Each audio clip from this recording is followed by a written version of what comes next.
ඉතින් සුබ දවසක්. ලංකාවේ සුන්දර තැන් හොයාගෙන යන ගමනට අදත් මාත් එක්ක එකතු වෙන්න කියලා ඔයාලට ආරාධනා කරනවා. කලින් පාර වගේම මේ පාරත් අපේ ගමනාන්තය වුණේ රත්නපුරේ. රත්නපුරේ දිය ඇලි සොයා යනවා. රත්නපුර කියන්නේ දිය ඇලි වලින් පිරුණු ප්‍රදේශයක්. ඔයාලා අපේ කලින් වීඩියෝ එක බැලුවේ නැත්නම් දැන්ම ගිහිල්ලා එකක් බලලා එන්න. උදේ පාන්දරම සීතල පින්නක් මැද්දෙන් මහනුවර ඉඳලා රත්නපුරයට යන ගමනේදී අපේ ප්‍රධානම ගමනාන්ත බවට පත් වුණේ කිරිඳි ඇල්ල, හත්මිලි ඇල්ල සහ රචනාව ඇල්ල. අපේ පළවෙනි ගමනාන්තයේ වෙච්ච කිරිඳි ඇල්ලේ පාමුල දක්වා දිවෙන මාර්ගය මේ විදිහට පඩිපෙළ ඇදලා සකස් කරලා තියෙනවා. මේක මීටර් 500ක් විතර පහතට ගියපුවාම අපිට දිය ඇල්ල පාමුලට ළඟා වෙන්න පුළුවන්. මීටර් 100ක් විතර ගියපුවාම මේ පේන නැරඹුණු ස්ථානයට අපිට ළඟා වෙන්න පුළුවන්. බලන්න කිරිඳි ඇල්ල පේන පූර්ව මාර්ම ලස්සනක් තමයි මෙතන තියෙන්නේ. කිරිඳි ඇල්ල සබරගමු පළාතේ තියෙන තවත් සුන්දර දිය ඇල්ල. උසින් මීටර 116ක් වන මේ දිය ඇල්ල ලංකාවේ 7 වෙනියට උසම දිය ඇල්ල වෙනවා. රත්නපුරේ ඉඳලා පැල්මඩුල්ලට ඇවිල්ලා කුට්ටපිටිය පාරේ කිලෝමීටර් 7ක් විතර ගමන් කරපුවාම මේ ඇල්ලේ ප්‍රවේශ පත්‍ර කවුන්ටර් එකට ළඟා වෙන්න පුළුවන්. එතන ඉඳලා ඇල්ලේ පාමුලට පඩි 500ක් විතර තියෙනවා කියලා තමයි අපිට දැනගන්න ලැබුණේ. කිරිඳි ඇල්ල බලන්න යන ඔයාලා ටිකට් කවුන්ටරෙන් ටිකට් එකක් මිලදී ගන්න ඕනේ. එක්කෙනෙක්ට රුපියල් 100ක් වගේ සුළු මුදලකට මේ මාරම ලස්සන දිය ඇල්ල බලා ගන්න පුළුවන්. කිරිඳි ඇල්ල සංරක්ෂණය කිරීමේ හා වැඩි දියුණු කිරීමේ ව්‍යාපෘතිය මගින් ඇල්ල පාමුලටම යනකම් තියෙන අඩිපාර පඩිපෙළ ඇදලා සකස් කරලා තියෙනවා. තරමක් දුෂ්කර ගමනක් වුණාට මේක ඔයාලා ලබා ගන්න ඕනෙම අත්දැකීම.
කිරිඳි ඇල්ල විශාල ගල්තලාවක් දිගේ පහළට ඇදහැරෙන දිය ඇල්ල. ඇයි මේකට කිරිඳි ඇල්ල කියලා නම වැටුනේ? මේ ඇල්ල අවට තියෙන රක්ෂිතේ විශාල වශයෙන් කිරිඳි වැල් තියෙනවා අපිට දැක ගන්න පුළුවන් වුණා. මේ හින්දා මේ දිය ඇල්ල කිරිඳි ඇල්ල වුණා කියලා තමයි අපිට දැනගන්න ලැබුණේ. ඉතින් ඔයාලත් මේ සුන්දර දිය ඇල්ල බලන්න යන්න. මතක ඇතුව ඒ සුන්දර පරිසරය විනාශ නොකර ඒ විදිහටම තියලා යන්න. ඉතින් විඳින්න සුන්දර කිරිඳි ඇල්ලේ අසිරිය.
කිරිඳි ඇල්ලට සමුදුන්න අපි ඊළඟ ගමනාන්තය හොයාගෙන තමයි යන්නේ.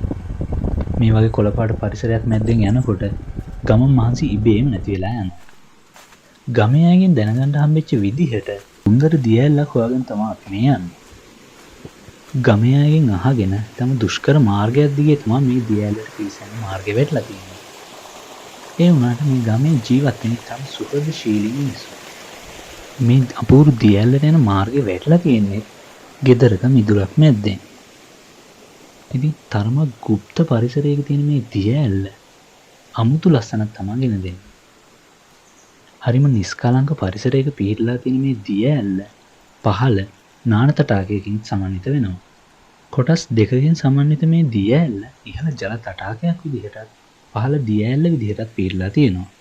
සෝබා දහමේ අපූර්ව නිර්මාණයක්. කඳවුරු බැඳීමකට සුදුසුම් පරිසරයක පිහිටලා තියෙන මේ දිය ඇල්ලවට පරිසරය ඔයාලත් බලන්න යනවා නම් විනාශ නොකර රැකගන්න කියලා ඉල්ලා සිටිනවා. ඉතින් බලන්න මේ අපූර්ව දිය ඇල්ලේ ලස්සන.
සුන්දර වගේම සැඟවුණු අභ්‍යහස් ජනප්‍රවාදයන් රැසක් සඟවාගෙන ඉන්න හත්බිලි ඇල්ල හොයාගෙන යන මේ ගමනේදී හත්බිලි ඇල්ල ගැන පුංචි විස්තරයක් කරන්න හොඳම අවස්ථාව මේක කියලා මට හිතුණා. ඉතින් හත්බිලි ඇල්ල උසින් මීටර 11ක් පමණ මේ සුන්දර දිය ඇල්ල කොටස් දෙකකින් සමන්විත වෙනවා. සුන්දර කිරිබත්ගල කඳු වැටින් ආරම්භ වෙලා වී ගඟට හා කළු ගඟට තමයි මේ දිය ඇල්ල ගිහින් එකතු වෙන්නේ. අතීතයේ මේක හඳුන්වලා තියෙන්නේ කඹුගල් 12 ඒ වගේම භාවනා ඇල්ල විදිහට.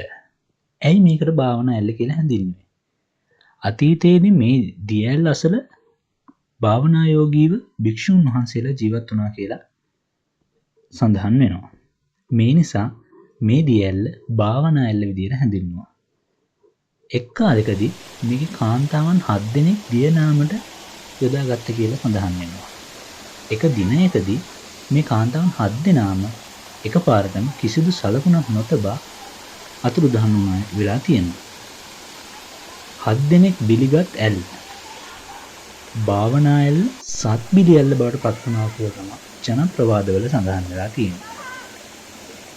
කොහොම නමුත් අద్భుත බවක් තිබුණත් ඊටම සුන්දර දිය ඇල්ලක් විදියට මේ 7 බිලි ඇල්ල හඳුන්වන්න පුළුවන්.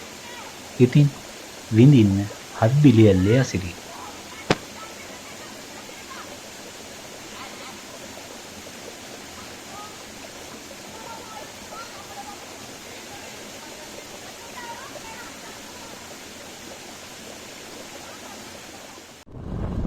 හත් බිඩියල්ල එහෙමත් නැත්නම් භාවනා ඇල්ල.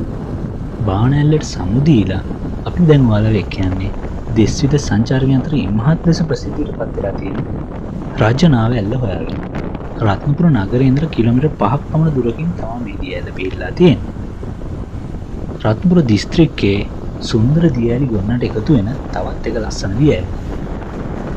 ඉතින් මම මුලින්ම පටන් ගන්නවා මේ ඇල්ල හා සම්බන්ධ වෙලා තියෙන ජනප්‍රවාද වලින්. ඇයි මේකට රජනාව ඇල්ල කියලා තියෙන්නේ? මේ ඇල්ලේ ඉස්සර කාලෙදී රජෙ දිය නාලා තියෙනවා. ඒ හින්දා මේකට රජනාව ඇල්ල කියලා නම් පටමැදිලා තියෙනවා. කවුද මේ රජතුමා? ඒ තමයි ලංකා ඉතිහාසයේ බොහෝ දුෂ්කරතාවයන්ට මුහුණ දුන්න වළගම්බා රජතුමා. වළගම්බා රජතුමා දිය නෑමට යොදාගත් දිය ඇල්ල රජනාව ඇල්ල කියලා හඳුන්වනවා. මුල් අවදියේදී රජා නෑව ඇල්ල කියලා තමයි හඳුන්වලා තියෙන්නේ. පස්සේ කාලයේදී රජා නෑව ඇල්ල රජනාව ඇල්ල බවට පත් වෙලා තියෙනවා. ඊට අමතරව මේ දිය ඇල්ල ආශ්‍රිතව ගල්ලෙන් දෙකක් පිහිටලා තියෙනවා. මේ ගල්ලෙන් දෙක රජු පරිහරණය කර බවට තමයි මතයක් තියෙන්නේ. ඒ ගල්ලෙනේ රජතුමා පරිහරණය කරපු රන් ආභරණ තැන්පත් කරලා තියෙනවා කියලා තමයි ජනප්‍රවාදවල සඳහන් වෙන්නේ. ඒ වගේම ඒ ගල්ලෙන් දෙක ආරක්ෂා කරන්න රන් ආන්දෙක් ඉන්න බවටත් මතයක් තියෙනවා. ඉතින් මේ දිය ඇල්ල උස අඩි 45ක් පමණ වෙනවා.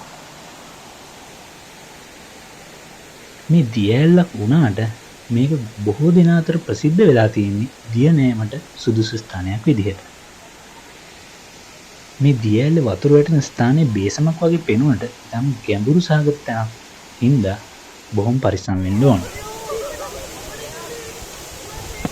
ඉතින් මේ දිය ඇල්ලේ අසිරිය විඳින ඔයාලා මේ දිය ඇල්ල ආරක්ෂා කරන්නත් වග බලා ගන්න ඕන. විඳින්න රජනාව ඇල්ලේ අසිරිය.